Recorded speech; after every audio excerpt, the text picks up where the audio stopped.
Kalau seseorang masih dikuasai oleh hukum dosa, maka kelihatan perilaku hidupnya, dia tidak berdaya menghadapi godaan dunia ini. Sehingga kita berkutat dengan kelemahan diri kita. Kita berkutat dengan ketidakberdayaan kita.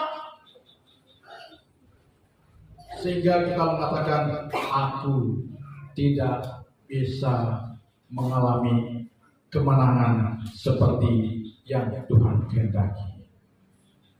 Kita pada akhirnya menyerah kepada takdir bahwa kita menganggap kita adalah manusia yang lemah. Padahal kita tidak tahu bahwa yang sedang menguasai hidup kita adalah hukum dosa. Nah, untuk kita bisa bebas dari sekarang hukum dosa tadi, maka kita bersedia memberi hidup kita dipimpin, dikendalikan, dimentori, diarahkan oleh Roh Kudus. Jadi sepanjang hidup kekristenan kita memberi diri kita untuk dimentori, didampingi, diarahkan, dibimbing oleh Roh Kudus. Kita lihat di dalam Galatia pasal 5 ayat 16, perhatikan di sana. Hiduplah oleh Roh, maka kamu tidak akan menuruti keinginan daging. Kalau dalam bahasa Inggrisnya, hiduplah oleh Roh, maka kamu tidak akan menuruti keinginan tabiat dunia yang penuh dengan kecenderungan berdosa. Perhatikan, tubuh badan kita ini penuh dengan kecenderungan berdosanya. Kecenderungan berdosa ini hanya bisa kita patahkan, hanya bisa kita tangkal, hanya bisa kita kalahkan melalui kebersediaan kita, dimentori, diarahkan untuk dipimpin, untuk dikuasai oleh Roh Kudus. Katakan amin. Oleh Roh Kudus.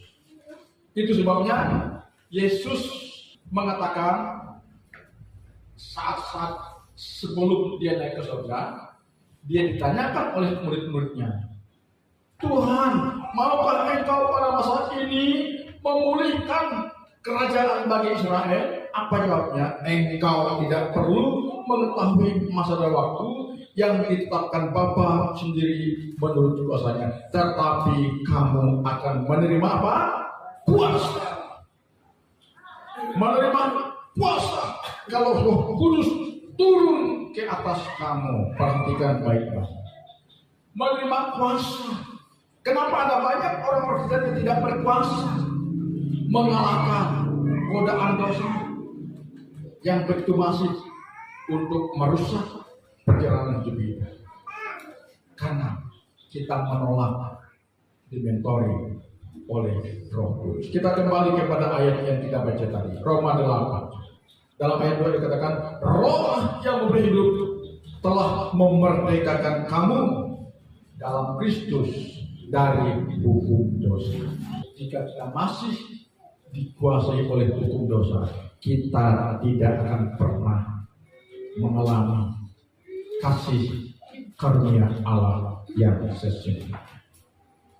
Dan pada akhirnya kita berujung kepada hari ini kami sebagai hamba Tuhan kembali mengingatkan kita, janganlah kita menjadikan kekristenan kita sekedar status, tapi marilah kita menjadikan kekristenan kita sebagai kekristenan yang benar-benar otentik, benar-benar sejati. Dan kita mengimani bahwa Kristus sudah ada di dalam diri kita, dan kuasa Roh Kudus yang akan terus memperdayakan kita, sehingga kita akan mampu menghadapi setiap godaan, cobaan dunia yang akan menarik kita menjauh dari Tuhan.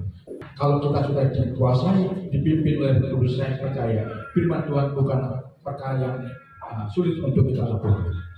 Saya percaya kita akan diberikan kemampuan untuk taat kepada firman Tuhan, sehingga kita tadi tidak lagi berputar kepada dosa, dan berkat yang akan kita nikmati adalah kita memiliki hidup, menikmati hidup dengan penuh sukacita, ketenangan, dan damai sejahtera yang daripada Tuhan.